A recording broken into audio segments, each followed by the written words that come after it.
मैं अकेला था और उस दिन काम वाली भाभी ने कुछ ऐसा कर दिया कि मैं हैरान रह गया। नमस्कार दोस्तों, मैं हूँ विवेक और आज जो किस्सा मैं आपको सुनाने जा रहा हूँ वो उस दोपहर का है जिसे मैं कभी नहीं भूल सकता। घर पर मैं अकेला था और दरवाजे पर दस्तक हुई। दरवाज़ा खोला तो सामने थी नीरा भाभी। नीरा भाभी हमारी काम वाली, लेकिन किसी हीरोइन से कम नहीं। करीब 30-32 की उम्र, गुलाबी सी रंगत, तीखी नाक और वो पतली कमर जो हर बार साड़ी के पल्लू से जागती रहती। उसकी बड़ी बड़ी आंखों में एक अजीब सी मासूमियत और शरारत दोनों बसी थी। आज उसने हल्की गुलाबी साड़ी पहनी थी और उसके पसीने से भीगी पीठ की झलक से मेरी नजरें हट नहीं पा रही थी।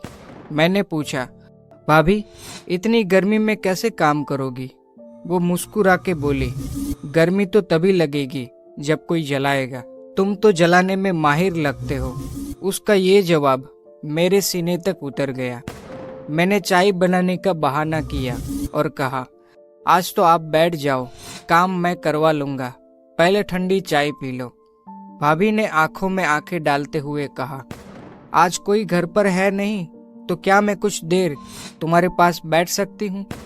मैं हल्का सा मुस्कुराया और बोला, यह घर आपका ही है भाभी, जब तक चाहो रुक सकती हो। वो मेरे पास बैठ गई। पंखा चला था लेकिन उसकी भीगी पीठ पर साड़ी चिपकी थी और उसकी खुशबू मेरे बेहद करीब आ रही थी। हम दोनों पास पास बैठकर चाय पी रहे थे, लेकिन निगाहें एक दूसरे की हर हरकत पर टिकी थी। मैंने धीरे से कहा, भाभी आप जब मुस्कुराती हो ना तो सच में दिल मचल जाता है। वो शर्माई नहीं बल्कि एक धीमी मुस्कान के साथ बोली, तो मचलने दो ना, रोक क्यों रहे हो खुद को? उसका ये जवाब इस बार सीधा मेरे दिल के अंदर तक गया। मैंने उसकी उंगलियों को छुआ और पहली बार उसने अपना हाथ खींचा नहीं। उसकी आंखों में हल्की झिझक थी, लेकिन चाहत उससे भी ज्यादा थी। भाभी कभी लगा कि किसी अजनबी से इतना जुड़ाव हो सकता है? वो बोली, जब दिल की बात हो तो रिश्ता नया हो या पुराना मायने नहीं रखता। अब हमारे बीच खामोशी थी, लेकिन वो खामोशी सब कह रही थी। मैंने उसका हाथ थामा और कहा, इस पल को जीने का मन कर रहा है, बस तुम्हारे साथ।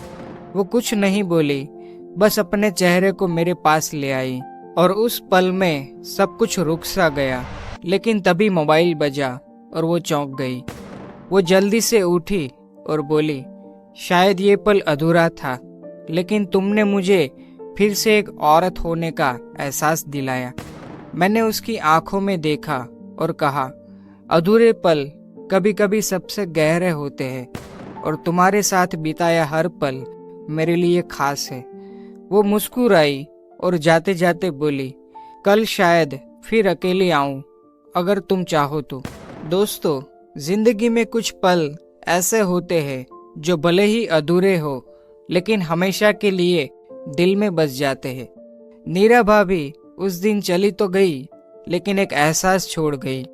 वो एहसास जब आंखें बोलती है और दिल सुनता है।